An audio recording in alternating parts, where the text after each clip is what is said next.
Hey, hello everyone. Welcome to another episode of Police Off the Cuff After Hours. My name is Mark DeMeo. I'm your host. Sitting in with me as my co-host tonight is the prodigy, Mike Cologne. What's up, buddy? What's up, Mark? Good to be here. Excited for How tonight. are you? Good. Um, and a return customer. He's our legal counsel on the show. He's a retired cop as well. Joe Murray, how are you?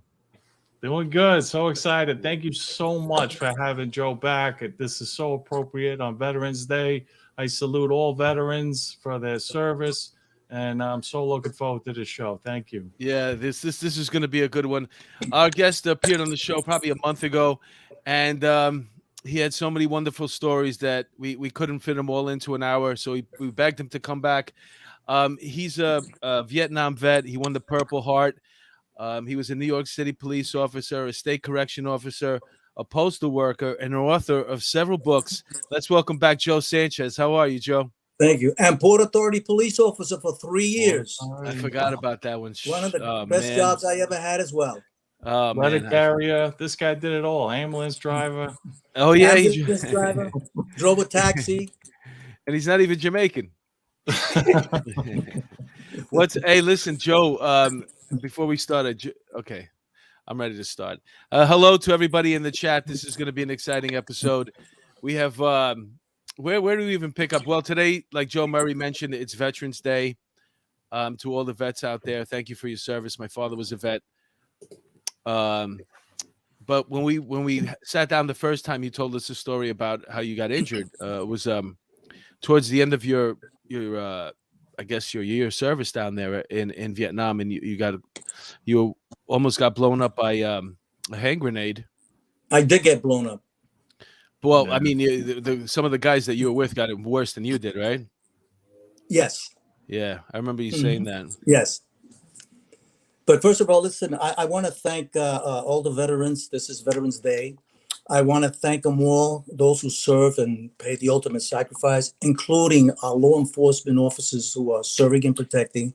And many have paid the ultimate sacrifice as well, protecting us. And I just want to, but I want to thank my Lord Jesus Christ, God Almighty, who's been watching over me since the day I was born. If not, I wouldn't be here today speaking to you guys. He's my number one guardian. Oh, that's me. Yeah, that's a long time ago. That was on a spooky hill. I had a bad night one night on that hill. I caught PTSD because of it. Tell us about your service, Joe. Well, you know, I graduated from Theodore Roosevelt in 1965, and I pushed my draft. And sent to Colorado for basic training. And as a matter of fact, I served with, let me show you this book. It's called The Ground You Stand Upon. The Ground You Stand Upon, right there. And it was written by Joshua and Wilbur Bowe. Both served in my unit. Joshua is his son. It's a very interesting book. A lot of photos. I'm in it. And the thing is that many of those photos, many of those officers, or soldiers in those photos never came back home. And it's very sad. And right here, I have Sergeant Fred Booker. He was my sergeant. He lives in Derbyshire, England. He served with the English Army at the age of 17. Also served in Korea, came to the United States, joined the military, the Army. I served with him. He was wounded with me in Vietnam. When we were hit with the grenade, I couldn't help it because I was paralyzed. I couldn't move because of the shock. My brain was going through some shock. I couldn't help him, and it was a very sad day. I was wounded with George White and Robert Martinez, our medic. He spent 16 months in and out of the hospital. He got hit very bad. And that day in a firefight, we were told we killed 4 enemy VCs. That's my friend. God bless his soul. He passed a few months ago. That's Paul Strusner. He died. He had a heart attack. Was awarded the Bronze Star as well as the Purple Heart. Good friend of mine. He lived only maybe 5 minutes from me. That's Paul again. We honor him today. Very courageous, very nice guy. That's me in basic training. when my friend behind me, state trooper, retires as a state trooper, Pedro Yanio. That's in basic training. And don't mind that picture that I'm holding there. It's a little bit risque. And that's me again on a hill with one of my friends on that hill. Had a bad night one night in that hill. Very lonely. Very lonely. I'm wearing the glasses right there. Those got some pictures more- are fascinating. Oh, wait a minute. Yeah, I was 19 at the time. Yeah. Mhm. That's amazing. So young. There's another So photo young. I sent you with my mascot, with the dog. Oh, yeah. I I hope- thought that was in the. Yeah, I know which one you're talking about. I'm That's trying to a find it. nice photo also. He was a mascot. Matter of fact, that dog got wounded also. Was it an EOD dog? No, we had a mascot, travel with us, put him in a helicopter, brought him up to the hill. Mm-hmm.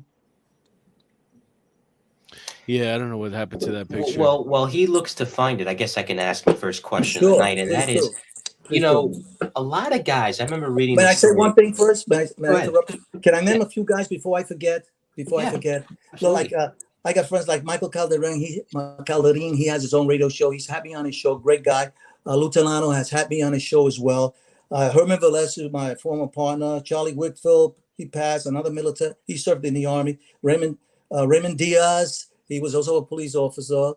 Good friend of mine also has his own Latin show. I got Lou Diaz, DEA, great show. You should bring him on. Lou Diaz. He brought down Nicky Barnes.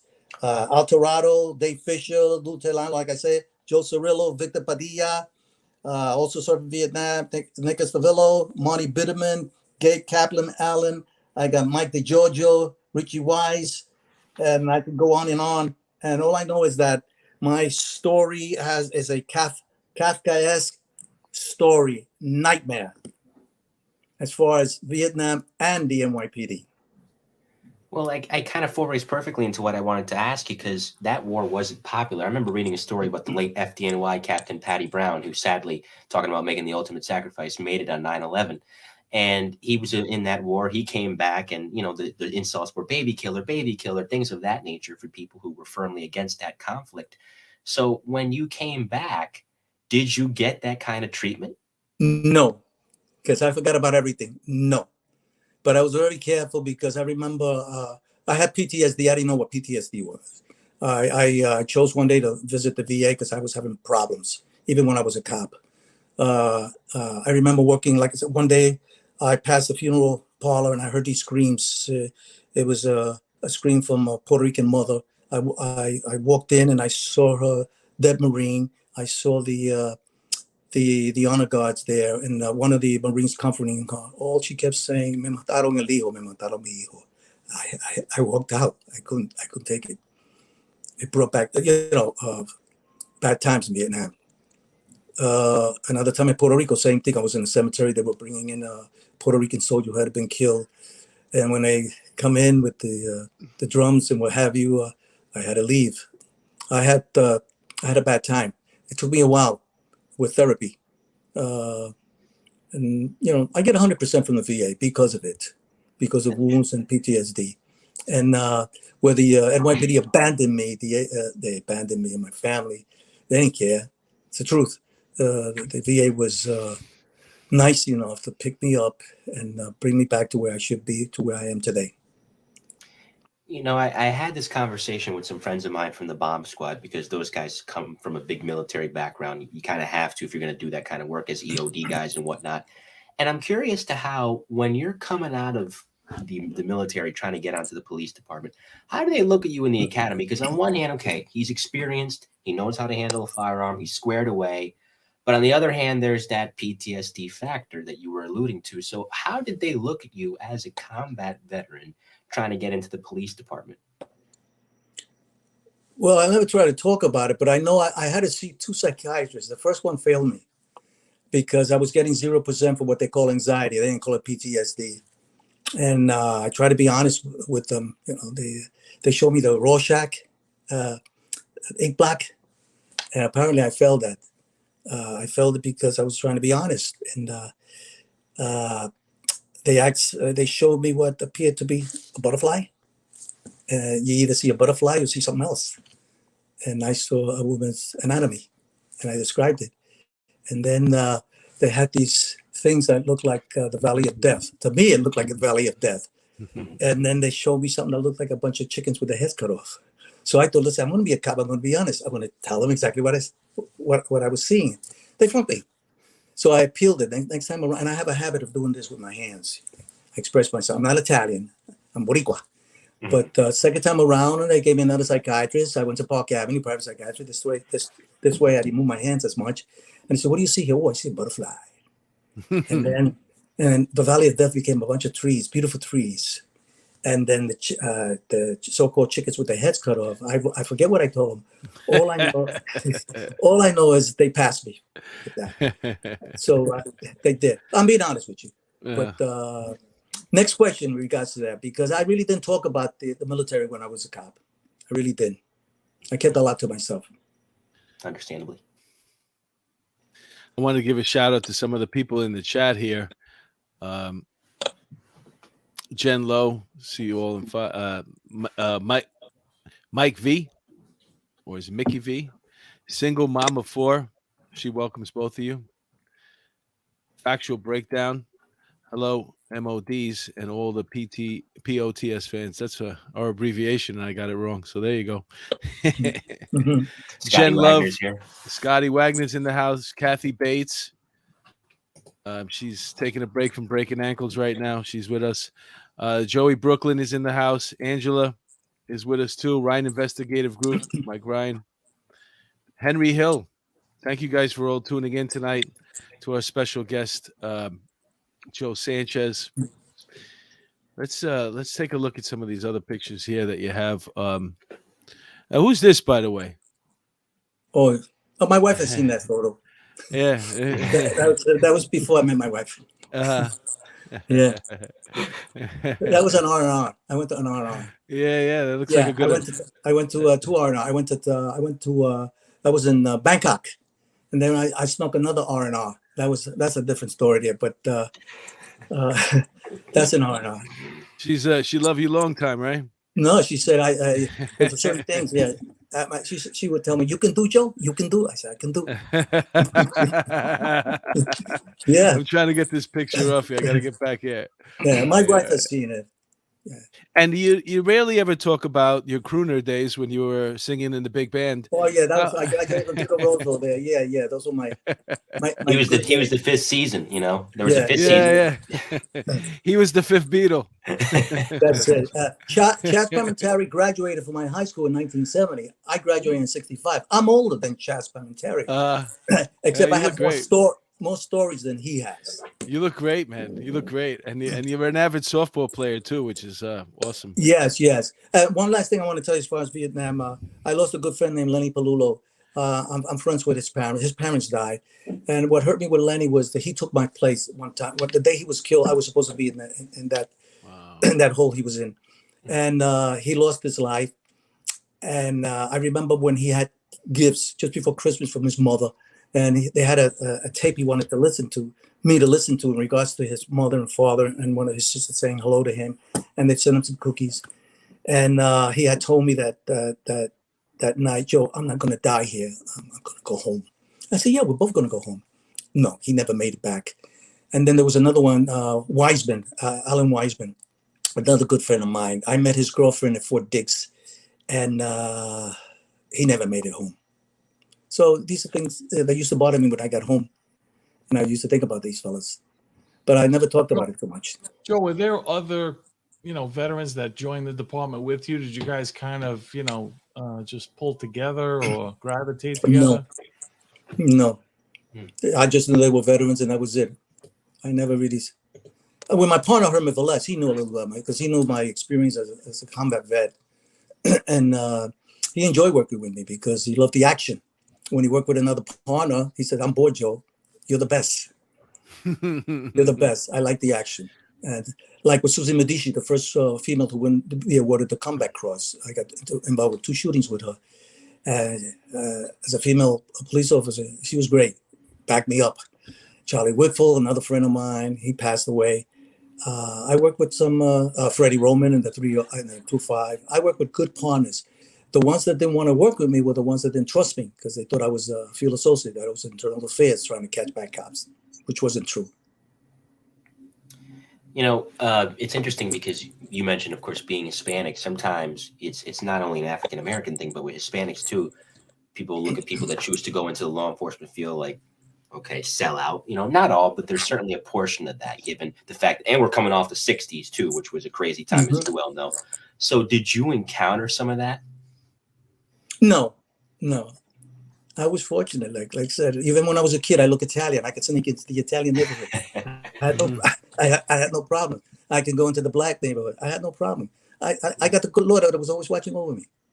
Always watching over me. Hey, if you're not already subscribed, please subscribe to the YouTube channel and ring the bell for alerts, and you'll never miss a show. So we're here today with Joe Sanchez, and it's his second time around. Thank you again for joining us, Joe. No. And you know, I was called a boss fighter. That's what got me jammed up with the police department. I want to tell you the first time I was called a boss fighter, if I may tell you that story. Of course. I was a rookie cop in the 9-0. I was making good collars, and I just happened to be at Greenpoint Hospital with an ADA case. And in the next room there, they were treating a guy that was hit over the head with a bottle.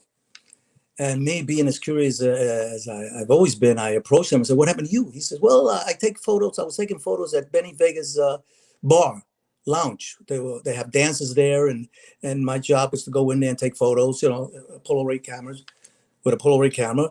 And then there was a couple there. One was wearing a Hispanic couple. One was wearing an army jacket, and she was a heavy-set kind of a girl. And they asked me to take a photo of them while they were sitting on their table, and I did. And then later on, as the night went on, they approached me and they said, "Listen, we're leaving. You mind taking a photo of us outside the club, the bar?" So I said, "Sure." As he went outside, the guy pulled a gun. She had a knife, demanded his camera, demanded his money. He resisted, and she hit him over the head with a bottle. So now here I am in the hospital listening to this. So the 61 was already, the complaint report was already taken. So I'm ready to leave. He said, "By the way, officer, listen, I have a copy of the photo I took of them inside the club, a Polaroid negative, and you can see it clearly what they look like." So what I did was I took it to the detective later on that was assigned to the case. I gave it to him. Later on, next day, 2 days later, I'm on patrol. I'm working with Al Medina, another officer, so my Louis Herrera, who was my partner. He was in court. And I see them in front of a building sitting there. And I told my partner, "Listen, see those two sitting over there? They're wanted for a robbery, gun possession. I'm going to pull next to them. We're going to get out of the car. We're going to make believe we're looking for somebody, just enough to get us. We don't want to spook them." And as we approach, we pulled our guns out. Medina searches them. I cover. The guy had the gun on him. The girl had the knife on her. And when I searched his breast pocket, he had the photo. Wow. The photo. I mean, how easy of a collar can you make, right? Mm-hmm. Yeah. So, beautiful. Even I couldn't get him out of that one. I'm telling you. No.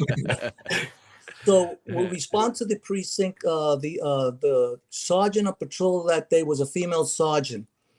And without mentioning her name, we explained the situation to her.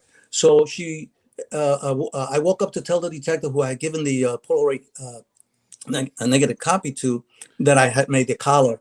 And apparently he said something to me I didn't like. So I told him, "Well, I'm taking the collar. I'm making the collar." He didn't like that. He says, "I'm a patrol officer. My partner and I just arrested the two perps. I'm taking a collar. And by the way, give me the negative that I gave you." And he kind of didn't want to, and I had to get a little loud. He gave it to me. So the sergeant says, "Go downstairs while I talk to him." When I'm downstairs, she comes back down and tells me, "This is what you're going to do. This is what I was advised." This is a female sergeant that was came out in the newspaper a month or two before as being promoted to sergeant with she graduated with a psychology degree. All right. So she tells me, "This is what you're going to do. You're going to take him to central booking. You charge him with possession of the gun, and the detectives are going to bring in the complainant and charge him with the robbery I said, it doesn't work that way. The reason I pulled them over with my partner is because they were wanted for robbery. And they just happened to have the gun in there. So she said, you do what I'm telling you. So I said, okay. When I go to central booking, when I process the arrest, as I'm going to leave now, you have to now go to the desk sergeant and he's going to check your paper. When he says, well, wait a minute, where's the robbery charge here? I said, well, I was told by Sergeant so-and-so, it says, put the robbery charge down. Put it down. When I come back the following day, she heard about it and she tells me, you disobey an order, I'm going to give you a 3-day command discipline. I says, why? Because you disobey an order. I told you not to charge him with the robbery. I said, it doesn't work that way. So I went to my commanding officer. His name was Massimillo. Okay. And he tells me the same thing. Look, I'm backing her up. Take the 3-day rip. I said, I'm not taking it. Then you go to the trial room. I wound up in the trial room. By the time I got to the trial room, they gave me a citation, meritorious for making the arrest. So now I got a medal, and now I'm in the trial room facing disciplinary action because I was so-called allegedly disobeyed an order. It came to a point where I had to go to, like I said, I went to the trial room. She was there. The one that helped me out was the sergeant in central booking. He testified on my behalf.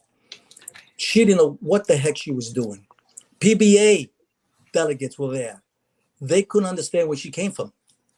In the long run, that's what happens.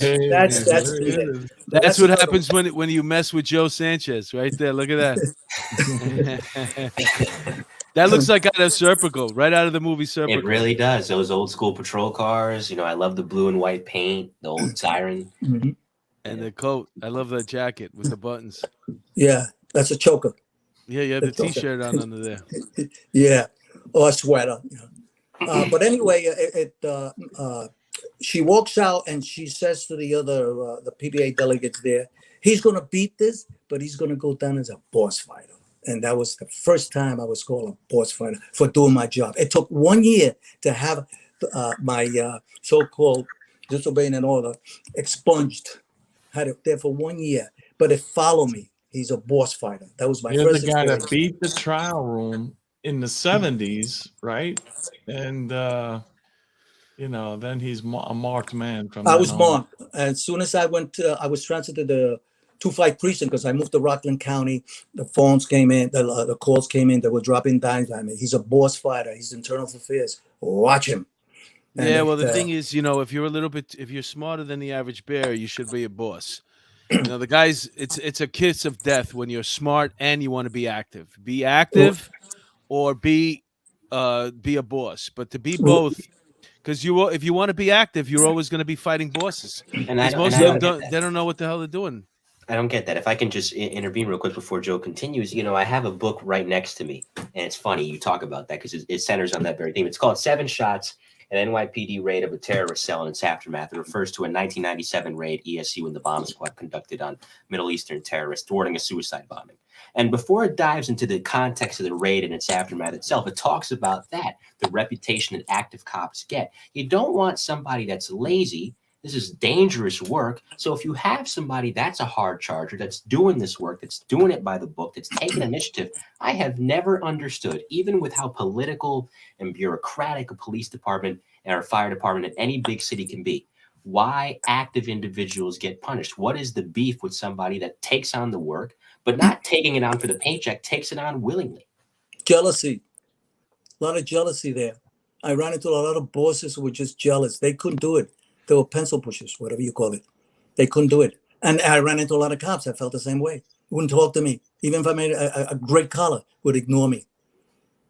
I had to go through all that. Yeah, it's the active guys, they're a little crazy too in their own right. You know what I'm saying?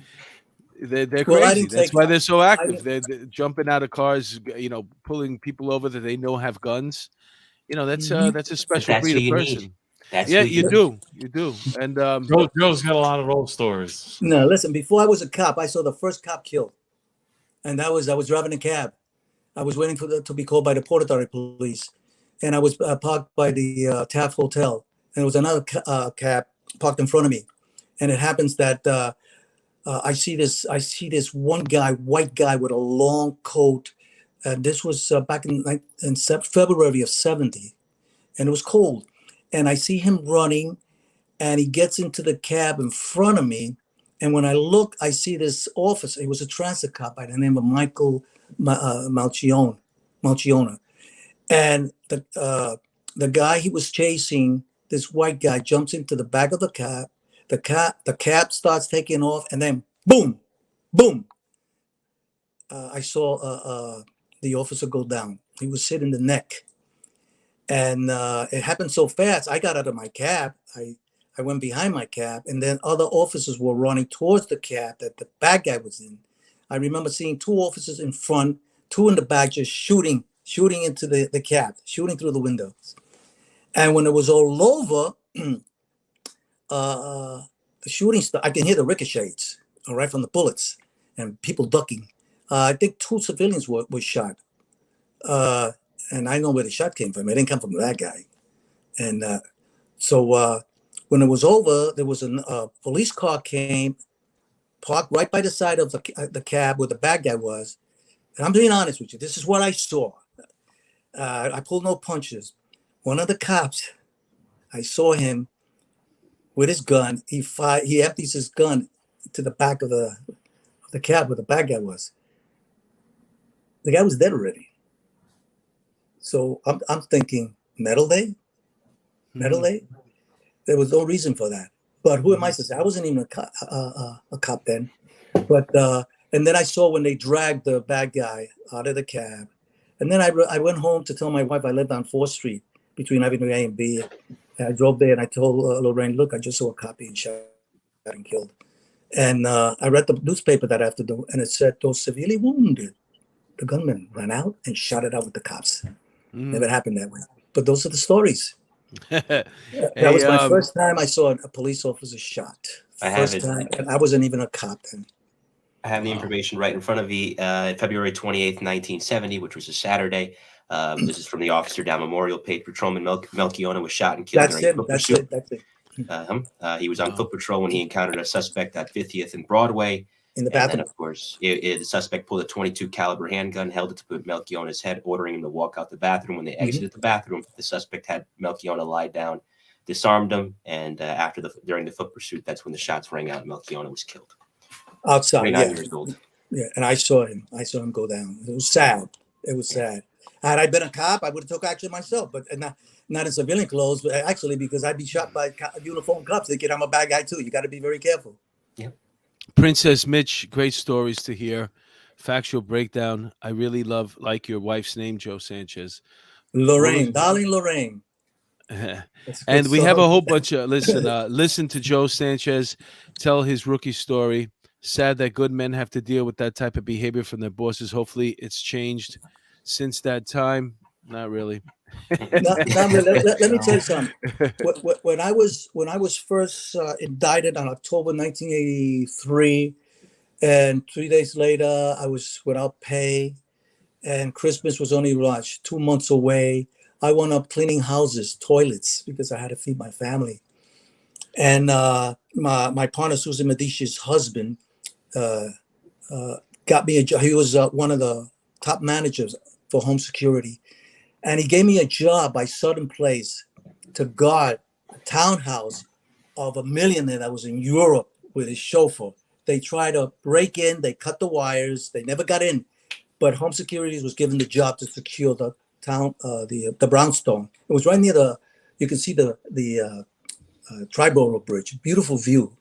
And my job was to go in and relieve the armed guard at about 8 o'clock. I was able to do 16 hours, something, a whole 24 hours, which helped me for with the overtime, because I wasn't getting no money.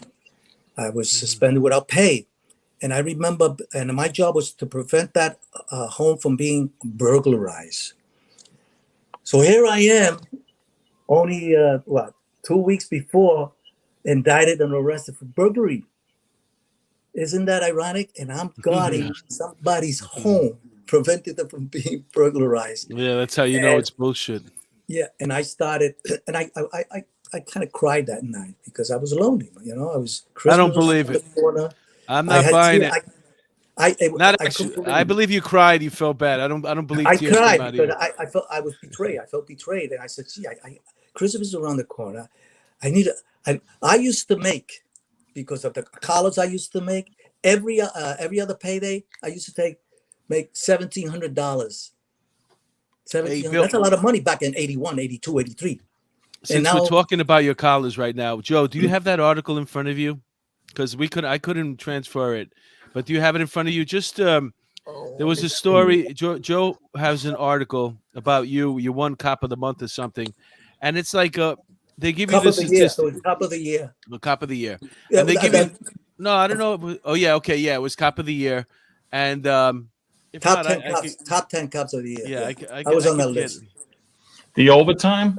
Yeah, that thing. Well, I have it Yeah. here if you need me to read it. yeah, Mike. This okay? Just for the people tuning into the show, if you really look at the back of somebody's baseball card, this is exactly what I guess Ted Williams looked like, or maybe Mickey Mantle looked like, or I'm trying to think of even like a Barry Bonds at the end there. Go ahead, read it out. The blurb that Joe has circled says the following. Jose Sanchez, assigned to the West 151st Street Station.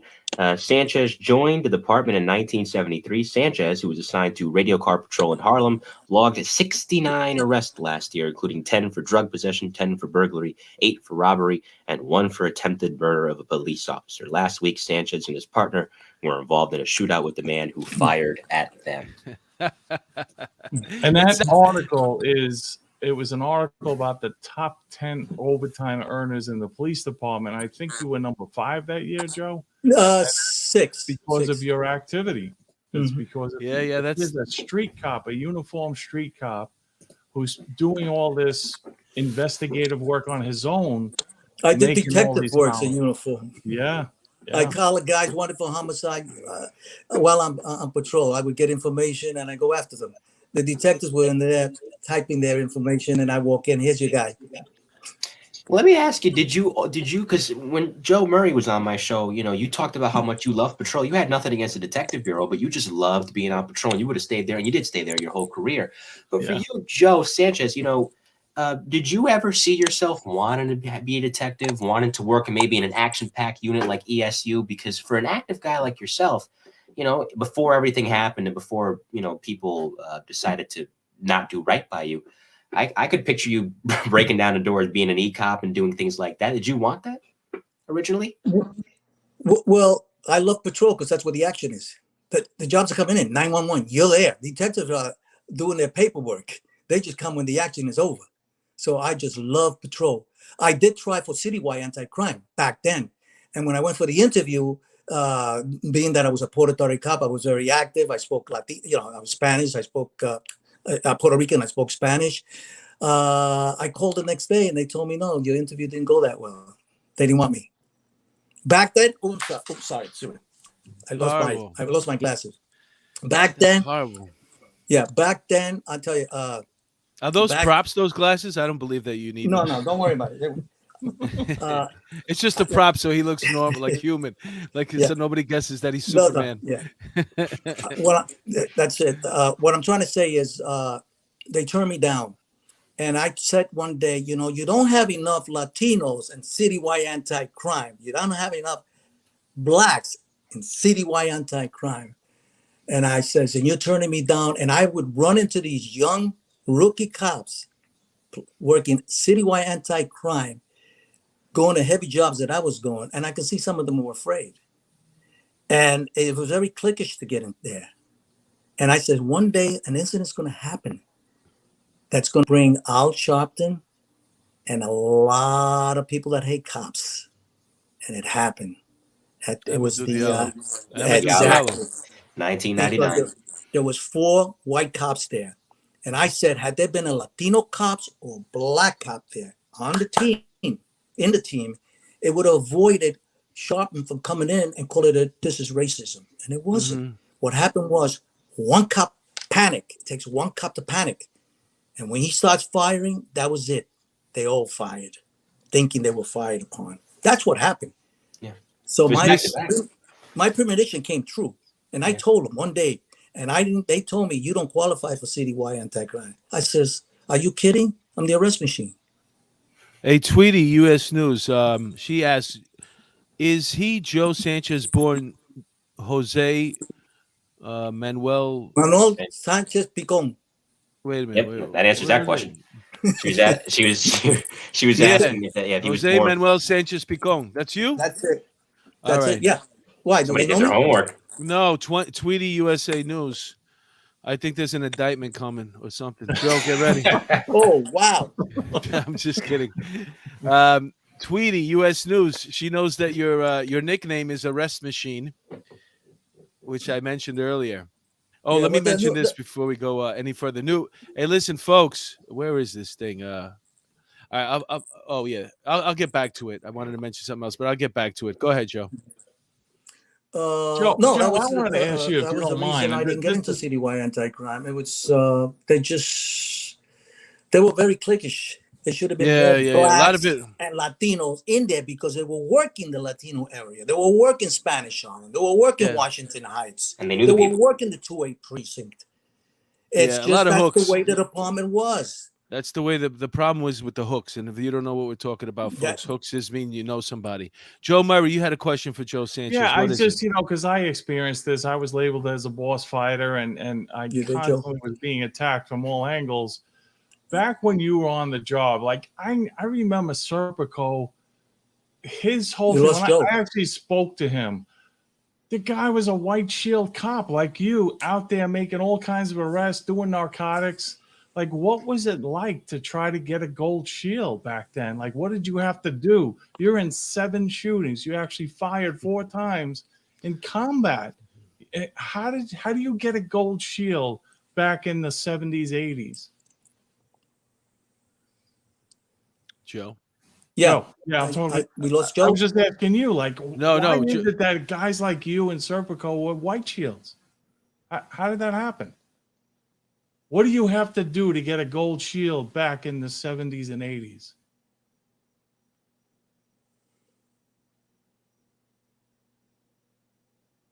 Joe, Happen. did we lose sound? I can hear you, Mike Cologne. Can you hear me? Yes, I can I hear can, you. I can hear you now. Okay. Can you Can hear you me? you can't hear Joe Murray? No, I couldn't hear Joe. him before. Can you Joe, hear me? wow. I Yes. can hear you now. Joe Murray, ask him again. Okay, I wanted to ask you because, back in that time, the story of Frank Serpico, the guy was a street cop. He was making all kinds of anti-crime collars. He was in narcotics, and he was a white shield. You are the arrest machine out there, shootings, burglaries, making all these collars. What did it take to get a gold shield back in the 70s and 80s? Like, how did you get a gold shield at that time? You want me to give you that message? The answer? You kiss ass at times.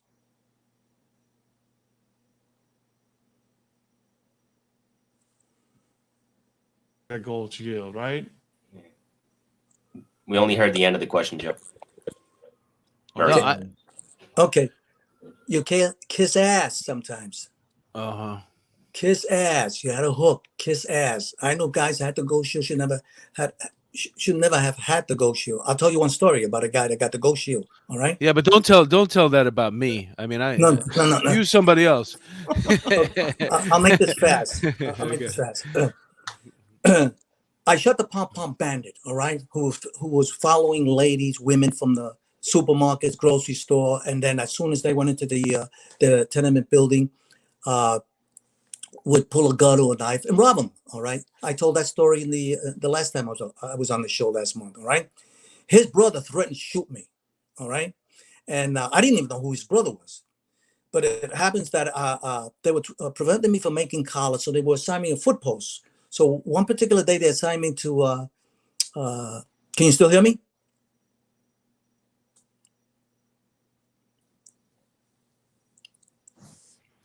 Yeah, We hear when he puts you on a single Okay, frame we're like that, losing. he's giving you the spotlight. We can still hear you though. Oh, Yeah, we can okay. hear you. Yeah, he's doing that intentionally. Go Okay. ahead. So I'm assigned to 162nd Street to prevent me from making arrests. And I hear I hear a shot fired around the corner, 162nd Street by what was it, St. Nicholas. And I see this guy running towards me, and he looked like the guy that in Taxi, the guy that played Jim. He had eaten some cookies, and he looked like he was high all the time. And he comes running to me, and he says, "Officer, officer, I just been shot at." And he had long hair, and he said, and he shows me his scalp. Look where the bullet just passed me. And I said, "What happened?" "I came here to buy Black Dungeon." So what the heck is Black Dungeon? "You smoke it." So he says, "I came here, there was a black guy, and I met him. He told me to walk into the hallway with him, and that he had the Black Dungeon for me, but he pulled a gun on me. He stole my money. And as he took off running, I chased him. He ran into another building. He went into the building. He took a shot at me. Look where look what he done to me." So my thing is just to take the report. It was funny, but I took the complaint report. I took it. The next day, I'm on the same post. They're trying to prevent me from making an arrest. So I'm in the same post, and another black guy approaches me, and he tells me, "Officer, the guy that shot that guy, right? Shot him took a shot at him and hit his head, is the Pom Pom Bandit, the guy that you locked up's brother." Okay, so giving me this information, no problem. I took it as a warning. The next day, I come into work, and I'm told that there's a guy at Presbyterian Hospital that took a bullet to the neck, and he wants to talk to me. So I go to Columbia Presbyterian Hospital, and there's the guy with his girlfriend. This guy that gave me the information about the Pom Pom Bandit's brother, the one that shot the guy that came over to me that was trying to buy Black Dungeon. He says, "Officer Sanchez, he saw me talking to you, and he approached me and shot me in the neck. He's fortunate the bullet didn't kill him." So I said, "I tell you what, I'm going to give you my personal telephone number. If you get any information on this guy, you call me at home." A lot of cops don't do that. I did. Call me at home. So I get the call one day that he says, "Officer Sanchez, they got him. He was in a 2A precinct. He shot at another guy. He's at Rikers Island." So what I did was, he gave me the information. I called Detective Eddie Cruz, who graduated with me from the police academy, but he went straight into narcotics, was never on patrol.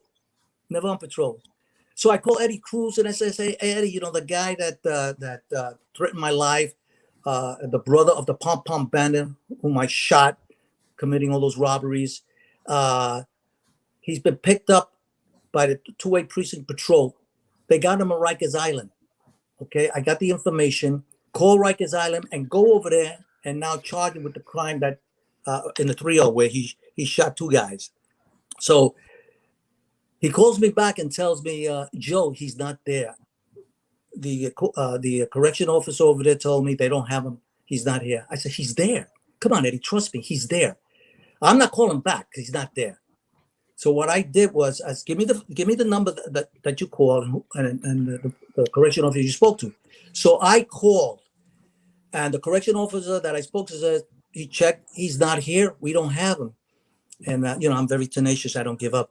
I says, "Let me speak to your supervisor." Supervisor starts talking to me, and I explain the situation. "This guy threatened my life. I'm a police officer. He shot already 3 people. Apparently you guys are doing a perfunctory, search here. Make a little more thorough search. Please do me that favor." He comes back to me, and he says, "We got him. So I call Eddie Cruz at the precinct, and I said, "Let me tell you something, Eddie. You know that gold shield that you have? I should be wearing that gold shield because you don't know crap.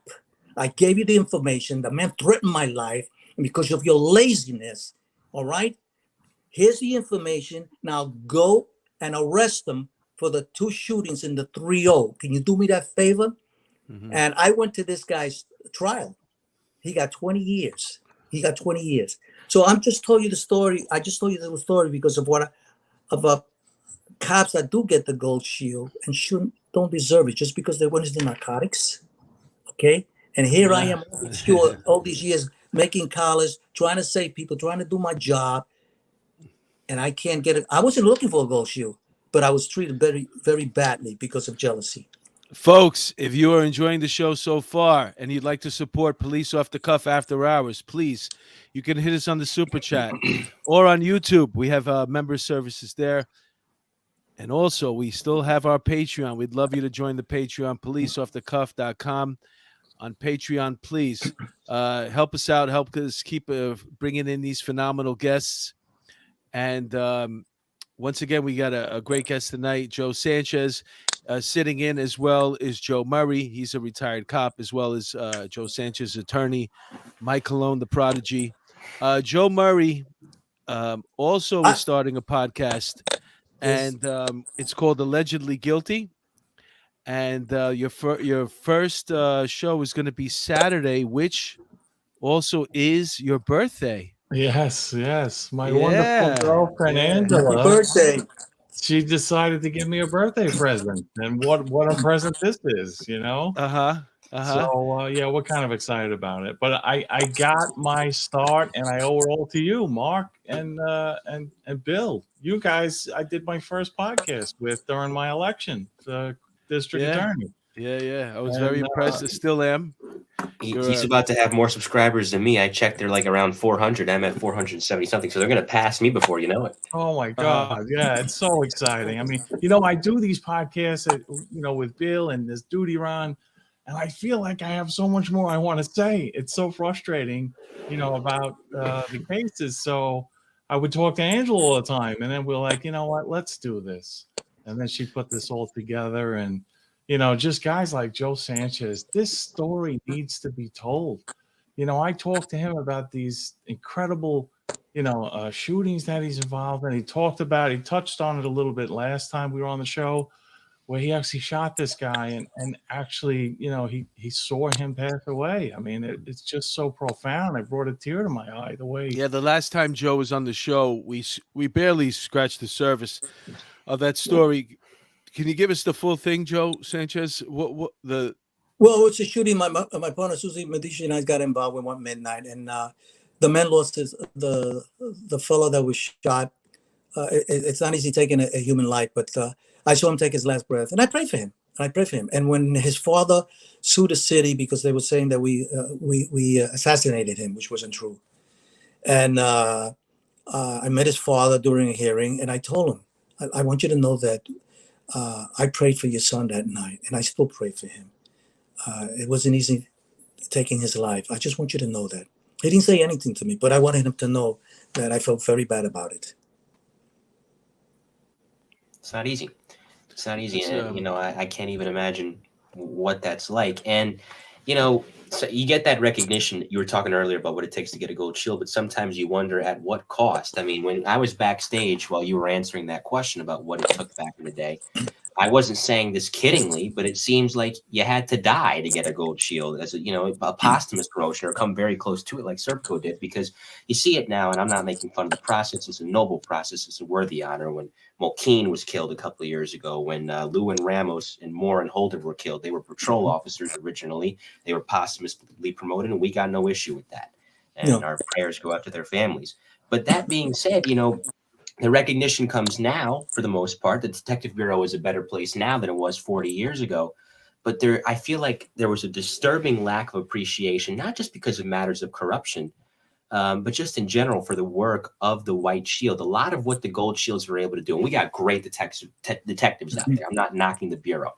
But a lot of what they're able to do is because of the fact that, the White Shields are getting on their knees, metaphorically speaking, doing the dirty work, going into those dangerous situations, and basically pulling the rabbit out of the hat and saying, here you go, run with it, which these detectives do to their credit. Yeah. I used to have the FBI come into the 3-0 precinct asking for me so I can help them on a case. Mike, I'm telling you the truth. But if I can tell you about another funny story, when I shot at Arietta Loco, he was killed later on by Chicago PD. He got into a gunfight with Chicago PD, and they took his life. But Arietta Loco was a bad drug dealer out there, and he would always see me and say, "You have got nothing on me. You'll never get me, Sanchez." And I was told that he carried a .45 when he was dealing at night. This is Washington Heights, right? So one tour, Susie Medici and I were finishing the tour, but I would go into the yard, and if I see roll call was still on, I said, "Come on, we got time. We got another 10 minutes. Let's shoot up there. I got a feeling we're gonna make a column." I used to do that a lot, and I make a column. So I shot up. We shot up to 157th Street and what was it, Washington Avenue, and I see Ariel Locos. He got out of the car, double parked it, and we were right there. And I said, "Ariel, you can't park your car there." But this time, instead of being nasty, he was nice.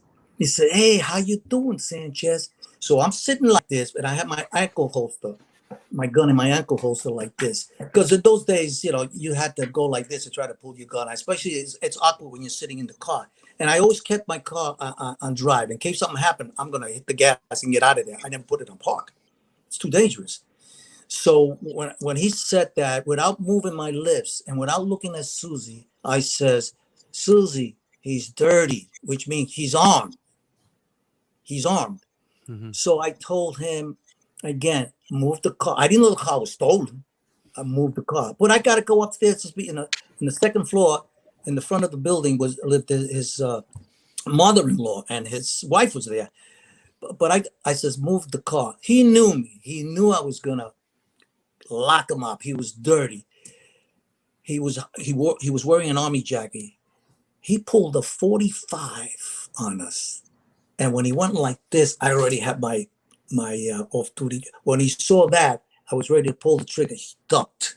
He ran into the building, and I don't want to lose him. So I tell Susie, call it in. Call it in. We need help. When he went into the building and he went up the stairs, I took one shot at him, okay? And I missed him. He drops the gun. Something told him, "Don't mess with Sanchez. I'm done." They opened the door for him. By the time then the backup units came in, right? 911 got a call. He went into his mother-in-law's apartment, dialed 911, telling them that there was a crazy cop trying to kill him. Took a shot at him. The guy was just trying to double park his car, man. There's a crazy cop just took a shot at me. He's trying to kill me. We recovered. We recovered the gun. We locked him up. He jumps bail. Goes to Puerto Rico. I'm looking for him. I have a photo of him. Months later, comes by. I see him. Okay, dealing again, 163rd Street. Lost him. I'm in the precinct, and I get a call from his wife saying, "Ariel is back. I'm with to my mother's apartment, but I'm next door. He's got a gun. He's threatening me." I got into an argument with him. I was in a 3-0. Got into the car. Started driving to 157th Street. I had a sergeant backing us up. Long story short, I saw him now on Broadway. He saw me, dropped the gun, put his hands up, and says, "Don't shoot." No gun, Joe. No gun. Got him the second time. Later on, a few years later, he got into a shooting with the Chicago PD. They killed him. Mark, before you say something, Joe had a question earlier, but he wasn't able to get to it. Joe, go ahead. Oh, yeah, I was going to say that, something that shocked me. I had spoken with Serpico a while back, and I didn't know this, but the story that he got shot, and then they gave him his gold shield. They gave him third grade. Third grade. Well, they hated him. What's that? They hated him. Yeah. They hated him. It was just amazing, though. What do you have to do to get into the bureau? I mean, okay, he got in. He got third grade. Shot in the face, taking the door. It just shocked me. And then hearing all these stories, why wasn't this guy a detective? They set him up. It was a different time back then. Getting into just the way the department was broken up. I think Patrol they don't like losing guys because you go into another bureau. So you're leaving the PBA and you're going into the DEA. I don't even know if they were formed back then. It was just a different structure. Then you had the narcotics guys that used to stay in there forever because there was no 18 months? 18 months now. Back then it was different. You know, and Hey, hold on one second. Forsake alive. Maybe dude had a premonition he would be killed by police. Maybe he did. Also, I just want to give a shout out to somebody else who in the chat here. Where was it? I saw the name here. These are new members if they're in green. Maui Swift. Hello, Maui Swift. Thanks for joining us tonight. 46 alive. I just mentioned them. I can't find this. Where'd they go? This person. I'll look for it. No. I lost him now. Anyway, listen. Are you where? You're in Florida, Joe? I'm in Florida. Sanchez? Yes. Because I got a detective, Pat Porteous. He works upstate. He said he's holding one right now. He's holding a collar, a berg upstate. Upstate New York? Yeah, Detective Pat. He was a New York City cop, but now he works. wants to know if you're looking. He's chasing squirrels upstate, but he says he's got one. He's holding one right now for you. If you can, how long does it take to get here? Let me tell you how I shot Anthony Perkins, and not the one in Psycho. Okay, Go ahead. We're gonna close out on this shooting Anthony Perkins. Okay, Yeah, we gotta do part I 3. was going to tell you the one about the naked runner. I got into a shootout. Pick one. You got to pick one. The naked one sounds interesting. Well, okay. Okay, the naked runner. They both sound interesting. I'm just saying. We get a call of a guy running naked. This was about maybe 3 o'clock in the morning, and when we get to 145th Street, there he is. And one of the other patrol cars gave him a blanket. Apparently, he came down from Philadelphia. This was a story to buy marijuana. He goes into the building, sees 2 black girls that were supposed to, he came down with about $7,000, I think it was, and five or $7,000. But they went upstairs. 2 other guys come down. They rip him off, and they take his clothes off. And they tell him not to, stay put. As they run out with his clothes also, and his money, he starts chasing them. And every time he told me that every time he would yell, "Give me back my money." So one black guy wearing a leather jacket, he wanted to be a hitman. He used to go after the other drug dealers. Would point the gun at him and attempt to shoot him, but he never fired. Anyway, when we got there, he told us that they had gone over the wall and as though they were going to go down to the West Side Highway. So I went with my partner. It was one of my new guys on the job. So we drove up to 157th Street so we can go like underneath the West Side Highway, and we to come across where they play handball there. All right. So when we drove there, I'm looking and I see this guy in a leather jacket with a duffel bag, just cross the highway. And as he gets closer, I hit him with the brights. But I still have the car and drive. He pulled the gun on us. And when I'm trying to pull the car. Ah, crap. What happened? We're just getting to the. Okay, there he is. Yeah. That was like a bad joke. Go ahead. Now he's gone again. Now we can't hear. We can't. The sound.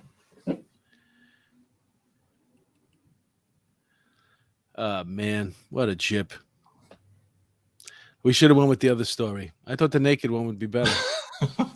Police Off the Cuff is brought to you by AirPods. On that note. Well, while he's trying to figure this out, let's just mention once again, because we're running out of time here, that Joe Murray and his lovely wife, Angela. Angela, yes. Yeah. Oh, Joe, you're back? We can't hear you.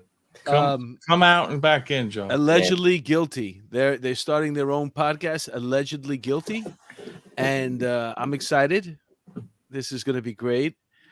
Mike Colon, who's sitting in with us today, he has his own podcast as well. It's called Mike in New Haven. Mm-hmm. And where can we find that? You go to my YouTube channel, MC's Audio, MC''S Audio, or you can find us on Apple, Spotify, wherever you get your podcast in the audio version. Some very exciting guests coming up, which I'll disclose momentarily. All right. As far as Joe Sanchez, can we hear you yet? No, Joe, go we out. can hear us. Well, yeah. Can hear you. Exit and re-enter. Just go out and come back. As far as my gigs go, well, Joe, you want to give him a call? Yeah, he's got to get his son again. Yeah. Well, and for those people that came out to the shows last week, I had a couple of people, fans of the show, that came out when I was at Governor's. I appreciate that. A couple of Suffolk County cops came out. Well, one Nassau and 2 Suffolk County. That was great to see those guys, meet those guys for the first time. They're fans of the show. So thank you. I think it was Joe, Lenny, 2 Joes and a Lenny. Yeah, that's what it was. Thanks guys for coming out. All right, they're trying to figure that out.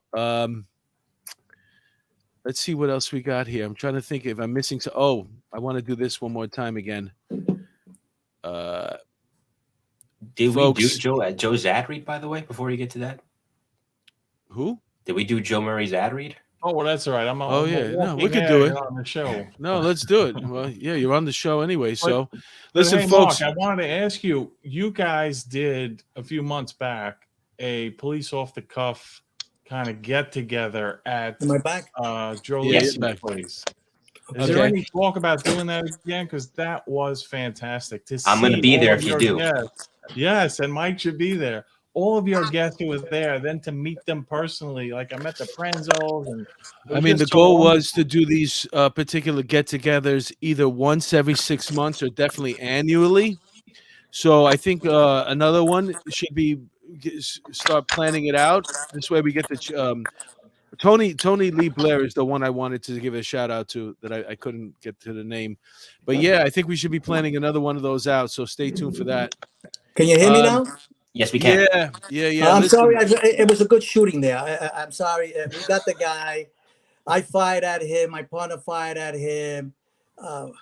It's a funny story because the naked gun. I lost my car was starting to go onto the highway, and if we didn't have the naked runner in the back, who drove the car back to us?